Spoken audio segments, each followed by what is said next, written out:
Welcome to the Stronger Than Steel podcast with your host, Austin Davidson and John Keir, talking Steelers all the time. Now, here's Austin and John. Hello, everybody, and welcome back to the Stronger Than Steel podcast. I'm Austin Davidson, and with me is John Keir. Hey, everybody. My co-host on the Stronger Than Steel podcast, and today is Season 3, Episode 72, and we're going to be talking about the Patriots versus the Rams for the Super Bowl title. Quickly, let's go over the injury report first. The Patriots have Malcolm Brown, who was limited Wednesday with a calf injury, but he returned to practice in full on Thursday. Then Dante Hightower was added to the injury report Thursday with an illness. He didn't practice, but it was likely just for rest. He should be good. For the Rams, it was defensive back Blake Countess. He did not participate Wednesday, was limited Thursday with a foot injury. Then Greg Zuerlein has a sprained left foot and was limited Wednesday and Thursday, but he will be playing in the Super Bowl, he already said. So, about this game, what are you excited for it, or what are you doing? This game makes me. By the way, I obviously have been absent from this podcast for most of the month of January now, and I spent the middle of this month on a cruise down in the Caribbean Sea, and it occurred mostly during the divisional round, so I missed most of divisional weekend, and by missed I mean there were TVs that had the game on and one sports bar on the ship, the entire ship, and naturally it was jam-packed full, so I really didn't get to see much of playoff football at all. I was working most of Wild Card weekend, and I got to see the conference championship games, but overall I didn't see a whole lot leading up to the Super Bowl, and even though I just got to comment quickly on the Rams-Saints game, and just it really is a shame to see plays like that continuing to happen on such a big stage, and we knew that it's been bad all year. It's been bad for years now. It was only a matter of time before it affected a big game, and it's a shame it happened in the manner it did. But I also want to point out that, as is the case with a lot of calls, it's not the only reason the Saints didn't win. But obviously, that was a horrible error, and I'm still so sick of the overtime rules in the NFL. The Patriots were the better team and deserved to go, but I get very tired of seeing how the overtime rules are in the NFL.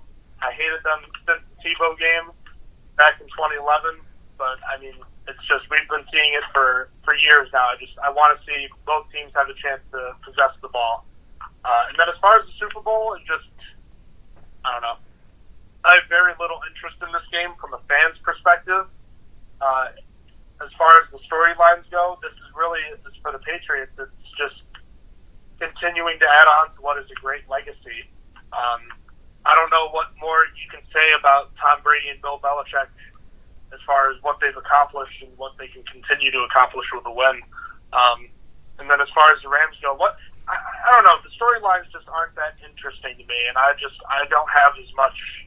Even last year's game with Nick Foles, the backup quarterback, had more intrigue to me than this game does. What about you? How are you feeling about this one? I agree. I already pointed out on one of the earlier podcasts that this is the scenario I wanted the least, and it's the second year in a row that it's the Super Bowl I've wanted the least out of the four possibilities coming out of the conference champs. So it does hurt. I mean, last year's game turned out to be better than I expected. I didn't think the Eagles would be able to pull off what they did. This is a little bit different, and like you said, it's a little bit more bland. Like the biggest takeaway you could take from this is that it's a Super Bowl rematch, and it's not like, these teams are coming to fight again. Like this is recent. Like the Patriots and Rams just had a Super Bowl 2 years ago. That Patriots-Rams Super Bowl was in 2002.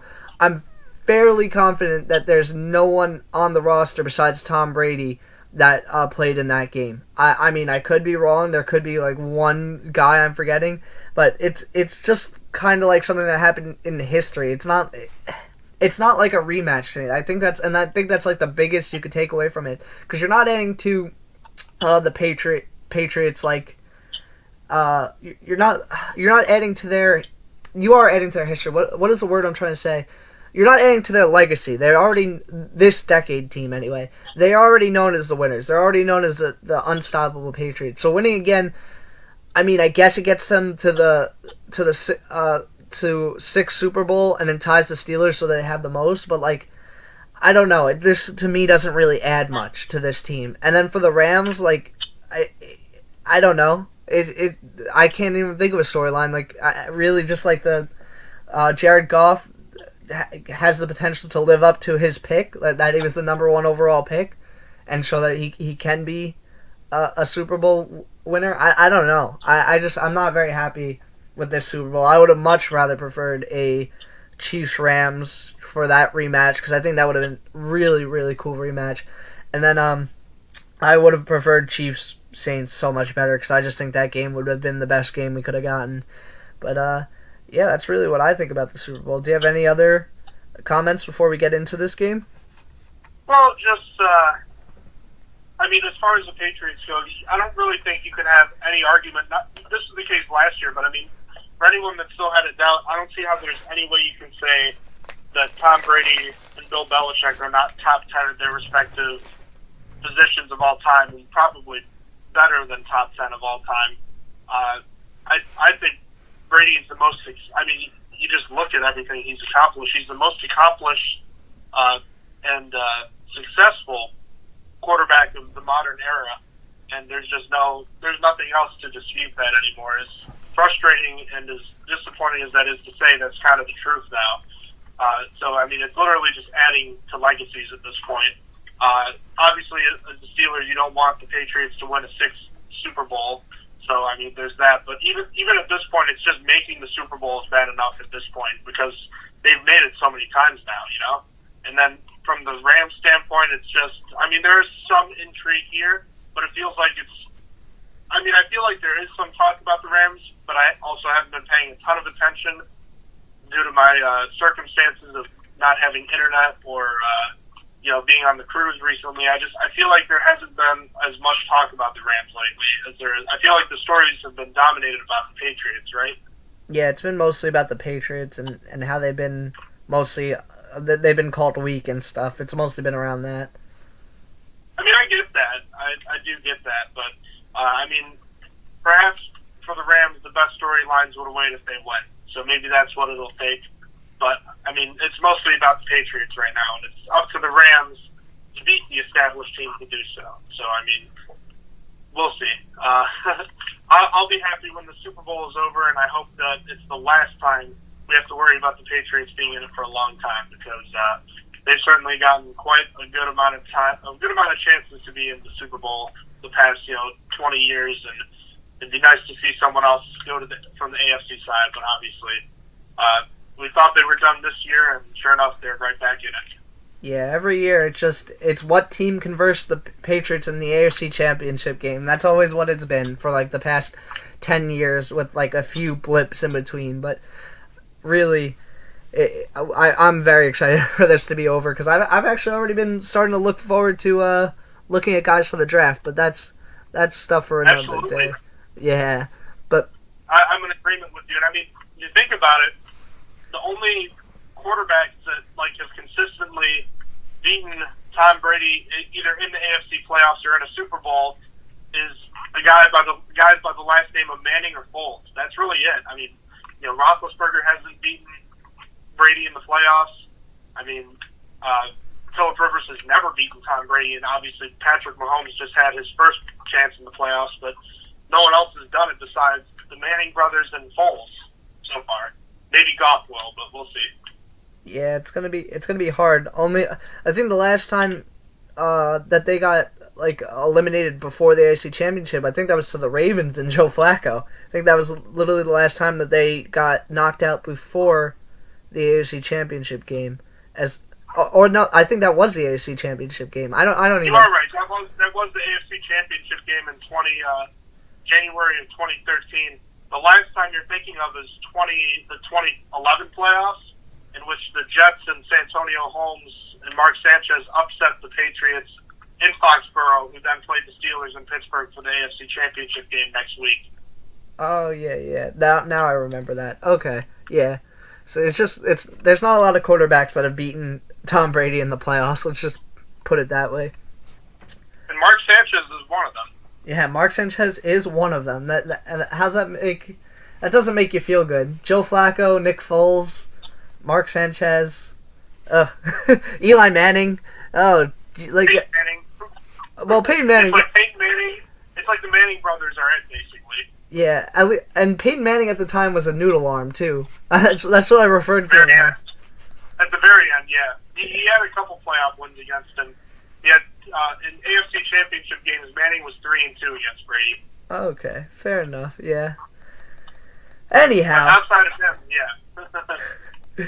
All right, let's get into this game. As if it wasn't controversial enough at this point, Nicole Roby Coleman said that Tom Brady has lost a step in his age. When asked about Brady in the conferences leading up to the Super Bowl, that is, do you believe a lick of this? Do you believe any? Do you agree with this sentiment that Nicole Roby Coleman has put out into the atmosphere? I mean, as far as the stats go, he's not wrong, but I don't know what you stand to gain out of saying something like this. And we just talked about Peyton Manning. Drawing a parallel here, Peyton Manning in what was his worst season since his rookie year, and possibly even worse than his rookie year from a statistics standpoint, Manning won a Super Bowl, and he wasn't great in the playoffs, but he made the plays he needed to win games. And Tom Brady is, at this point, is far better than what Peyton Manning was in his last year, and here Brady is right on the doorstep of another Super Bowl. I mean, even if he has lost a step, it doesn't matter. Saying stuff like this just, throws fuel on the fire that, continues to power this Patriots machine. And he might technically be right, but even if he is right, they're still in the Super Bowl. It doesn't matter. He's playing his best football right now, as he so often does. I don't know. I just think it's a case of a guy trying to stay in the limelight. Yeah, I agree completely. Actually, I don't think that Nicole Roby Coleman should have said that. I think he was just trying to, I don't know, stay relevant. I have no idea. I don't know what he was thinking, because to me it's just adding fuel to the fire. But as for if I believe anything he said, not at all. I think Tom Brady is still as good. I think the Patriots scheme has changed to a format that allows him to be able to still thrive in his older age. It's more of a run-heavy and getting the ball out quick, a change from the pass-happy Patriots we've seen in the past with Brady. So, like I said, I think these comments were just adding fuel to the fire. I don't think... Maybe Brady has lost sort of a little bit, and that's why that they changed to a run-heavy scheme, but I just think it's just how the Patriots have been playing on offense this year. But anyhow, speaking of Brady, we're going to talk about him again. Obviously, he can still throw it. he can still sling a ball, and do it pretty effectively. But can Jared Goff outperform that? And say if he does, will that be enough for the Rams to win this game if Jared Goff can outperform Brady? Now, as far as outperforming goes, I just want to clarify, does this mean more passing yards, less turnovers, maybe just a better quarterback rating? What, in your mind, is outperforming? To me, it was complete. It was complete outperformance. Like, there's more yards, more touchdowns or the same touchdowns, and less interceptions or the same interceptions. So okay, so just completely across the board, just better. Yep. I think it could be possible. I mean, true, Nick Foles was the MVP of last year's Super Bowl, and Brady had more passing yards than him. But I mean, the one thing that is true, like you just said, is that the Patriots have been more of a ground team this year. And even though the Rams have been primarily a ground-dominant football team, we know they're not afraid to throw it deep. And I feel like Jared Goff, this could be a big game for him. I think it's certainly possible, and of course, I believe if he can do that, that'll be enough for the Rams to win. I also think the Rams are mostly a run-heavy oriented team, but I still think that they can throw the ball pretty well. I mean, the Patriots have had a better defense this year than they did last year, but at the end of the day, I still think that they're a better team, and I think that their offense will be able to put up some points on this Patriots defense. So I think Jared Goff at the end of the day should have a pretty solid game, and I think he will outperform Brady. I'm going to agree. I think he will outperform Tom Brady as well, but I don't actually think it will be enough to beat the Patriots. Like I mentioned before, The Patriots' offensive scheme has shifted to be more reliant on the run than in previous years. So I actually do think that Goff will have the better stat line no matter what, because I think that the Patriots are going to be a little bit more focused on running in this game. So stat line wise, he will, but I don't think that will be enough to win. We saw James White get 3 touchdowns against the Falcons in the Super Bowl not too long ago, but and the Rams' defense against the run has been hit or miss. I've called them trash at times, and then I saw them do really well against the Saints running backs last week.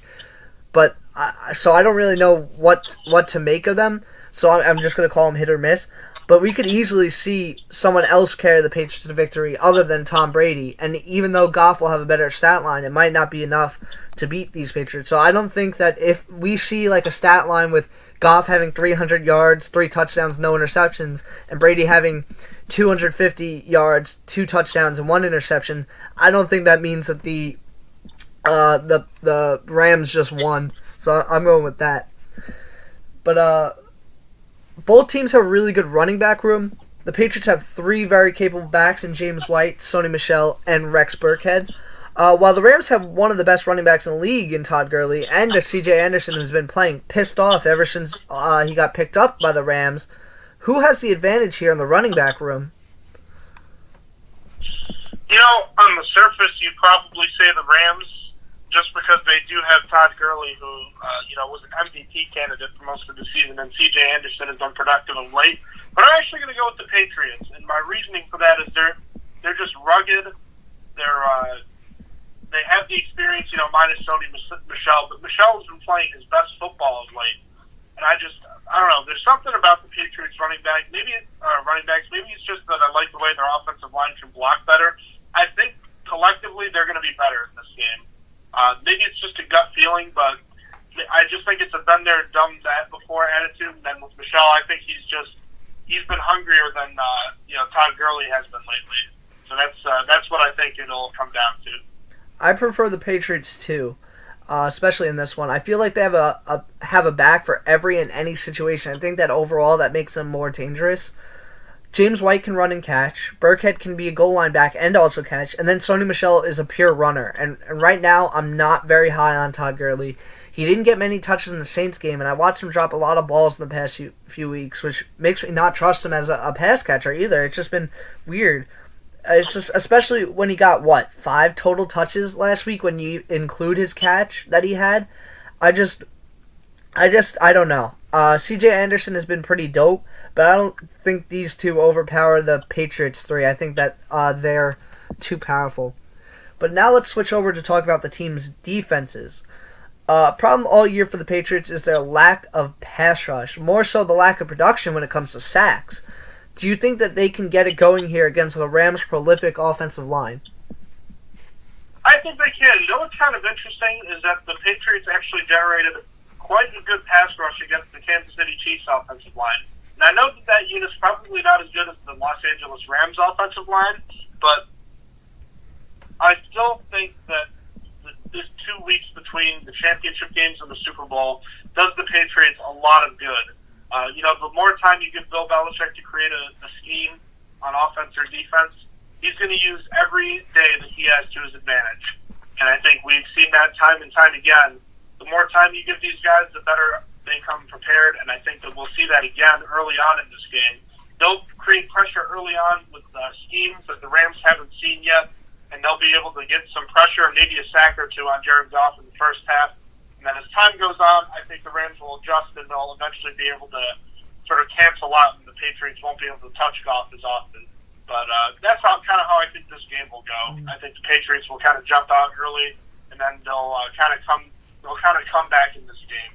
But do you see it breaking down that way too for the Patriots pass rush? I don't. It's mostly been a one-man show this entire year for the Patriots, with Trey Flowers doing all the work. While I do believe the Rams aren't that effective pass blocking, they're very much so a better run blocking unit. The Patriots pass rush, other than Trey Flowers, has been pretty abysmal all year. He's gonna have to try and be a one-man wrecking ball in this one. I just don't think it's gonna work out. I'm not sure that the Patriots even get a sack in this one. It's gonna be interesting. I don't know. I feel like the Rams offensive line is going to play really well here. But switching over to the other defense, Aaron Donald, man, he has been in MVP talks for all the production he gets from his position, while the Patriots offensive line has been one of the best in the league, and we saw it last week after they gave up 0 tackles for a loss in the entire Chiefs game. And the Chiefs don't have slouches on their defensive line. They got Chris Jones, and you guys know, if you listen to my preview for that matchup, you know I was high on Chris Jones, and they came out of that with 0 tackles for a loss allowed, and so no sacks, no run stops behind the line, just incredible play. So something has to break here. Who wins this battle? I'm kind of going to go back to what I just said. I think early on the Patriots will have the upper hand, but as the game goes on, I think the Rams will kind of figure things out, make adjustments, and will overall win the battle. But, I mean, you think about Aaron Donald and the season he's had, he's probably my favorite non-Steeler, or favorite non-Steeler, former non-Steeler, that's in the NFL right now. I think Donald is the best defensive player in football, and he's a lot of fun to watch. And I think about the way you block him, and I don't see how you can take your job seriously as an offensive coordinator if you're not trying to double team him on almost every pass play. I mean, he's that dangerous. I mean, if you're an offensive coordinator for if you're Josh McDaniels, he's got to be your first priority, right? I would think so. I don't really see anyone that much more dangerous on the Rams defense. There's really not anyone else. I think he'll get a couple chances, but I think this will be mostly about Ndamukong Suh or Dante Fowler Jr. It's going to be about these guys, the guys that can rush the passer and stop the run, while Aaron Donald is going to have his hands full with double teams and sometimes triple teams. It's going to take a guy like Suh to have 2 sacks in this game, maybe a forced fumble or 2. I think they can do it, but it's all about how much are they willing to commit to Aaron Donald and how many quick passes are they going to throw? Are they going to be ready to kind of jump these routes and then be prepared for the Patriots to run double moves? And on those plays where they have deeper passes, can Aaron Donald get home in the Rams pass rush? It'll be interesting, and like I said, I think the Patriots will have the advantage early with their great schemes that they so often have. But over time, I think the Rams will break it down and they'll start to get some pressure. Yeah, I think this is going to be one of the best matchups in this game. I feel like I wasn't sold on the Patriots' offensive line being as good as they were in the Steelers game, but then after watching them against the Chiefs last week, I kind of reversed field and was like, okay, actually maybe this offensive line is as good as the stats show. And I think that this matchup is going to be interesting, and I think Aaron Donald and the Rams' defensive line is going to win it. I don't think Aaron Donald specifically is going to light up the stat sheet with 4 sacks or anything, but I think he's going to be applying pressure in this one, as he's unstoppable in that regard. There's no way you're stopping Aaron Donald from getting pressure no matter what you do. I think he could finish this game with a sack on Brady, though. It's going to be hard with how much the Patriots run and how fast Tom Brady gets rid of the ball, but I think overall I'm going to consider Aaron Donald won this matchup. I think he's going to get enough pressure that he fares well against the offensive line, because I think he's unstoppable. That's basically what I'm going to say. I think he's I think that there's no offensive line that's going to deny him at the minimum pressure. I just don't think so. But that just really leaves us to talk about the special teams. And the Patriots' special teams has always been solid under Belichick, but the Rams one is sneaky good with plenty of solid returns and a bunch of blocked kicks. Then both teams have really solid kickers. Who here has the advantage on special teams? Even though Greg Zuerlein is hurt, I have to think that he's the best kicker in this matchup. Now, Steven Gostkowski is very good, too. You have 2 very good special teams units here. If I have to give someone an edge, I'll give the Patriots just for experience. But I think the Rams have the more talented group, if that makes sense. That makes sense to me. I'm going to pick the Rams in this one, even with their kicker having a sprained foot. Based on stats, the Patriots have the advantage on field goals, extra points, and kick return average. However, the Rams have advantage in punt return average and average punt. And having Hecker is also a huge advantage in general. As we saw against the Saints and have seen in years past, he can throw the ball, and he can be a very dangerous weapon on trick plays. I'd also like to point out that the Patriots have only made 2 field goals over 50 yards this year, while the Rams have 4 in the regular season, and we saw Zerloin hit the 57 game winner with a sprained foot last week. So I'm giving the advantage to the Rams here. I think that the Rams special teams should do really well here. I also love Corey Littleton on special teams. I think he has 2 blocked field goals this year. He definitely has 1. I'm pretty sure he got a second, but he's a really good player all around because he also plays on defense as well. Just one of the best. So that really wraps up most of the game. So we're just going to go into our X factors here. Starting with the Patriots, I'll just go first. I have James White. I think that him in the playoffs has been dangerous since he's been a Patriot. And I just think that he could be a wrecking crew for them. And I think how he performs is going to be big for this game. On the defensive side, I picked Trey Flowers because I think he's the only capable one on the defensive line. That if the Patriots get sacks in this one, if they get a bunch of tackles for a loss, I think it's going to be mostly on him. I think he could be a difference maker in this game. So who are your X factors for the Patriots? I'm going to go with Rob Gronkowski and what I think very well will be his final game in the NFL. I think he's going to be a huge part of dissecting this Rams talented defensive unit, and I think we should expect to see a lot of him. He looks better than ever this season after the AFC Championship game, and I expect more of the same. On defense, I'm going with Stephon Gilmore to run with former teammate Brandon Cooks. Gilmore's been having a good season by his standards, and he's done a lot more this year than he has in years past as far as what he's accomplished. I think that him being able to take away Brandon Cooks won't be everything for the Rams offense, but Cooks is that main downfield threat you have to worry about as the Patriots know. You can take him out of the game, you really slow down what they can do from a vertical standpoint. So that's what I'm going with on the Patriots defensive side. Who are your Rams X factors? For me, I picked Robert Woods. I felt like Brandon Cooks would be shut down mostly in this game, and he's mostly like a one-route kind of guy. It's mostly a go. He's just kind of got that speed. So I'm picking Robert Woods to go against J.C. Jackson and beat him out there. I think that's a good matchup. And, I mean, J.C. Jackson actually played really well this year. I think he's a rookie. This year he was a surprise. He's an undrafted free agent. Yeah, that's what I meant. It was like it wasn't what was expected because he was undrafted free agent. So he's been playing above what he was expected out of him. So I think that's going to be a good matchup. Then I already mentioned him. Corey Littleton's a big X factor. He could block kicks. He could get interceptions. He got sacks. He breaks up a lot of passes. I think that if there's another star, and also I trust Aaron Donald is going to be Aaron Donald and do stuff. So I would make Aaron Donald the X factor, but I think they need someone else on defense with Aaron Donald to be doing stuff. So I'm picking Corey Littleton as my defensive Rams X factor. Who are your Rams X factors?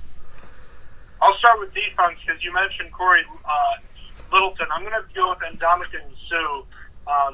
He leads the Rams in sacks right now. And I think that it's going to take another big performance from Suh as a pass rusher. Because, again, I think Aaron Donald is going to be double-teamed, and he'll provide his pressure as he typically does. But it's going to be up to Suh on plays where Donald gets double-teamed to get pressure. Because we know Brady gets rid of the ball so quickly nowadays. It's going to be up to Suh to get these a couple high-quality sacks and some consistent pressure on Tom Brady if the Rams are going to have any chance on defense in this one.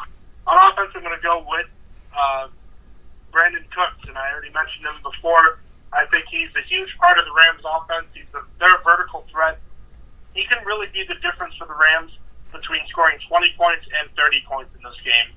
He has so much as far as a deep threat, and without him, I really don't think the Rams are that prolific of an offense. Certainly not if you can slow down the ground game. So I think he's going to be a very important player in this game. But, that's pretty much, there you have it. That's Super Bowl 53.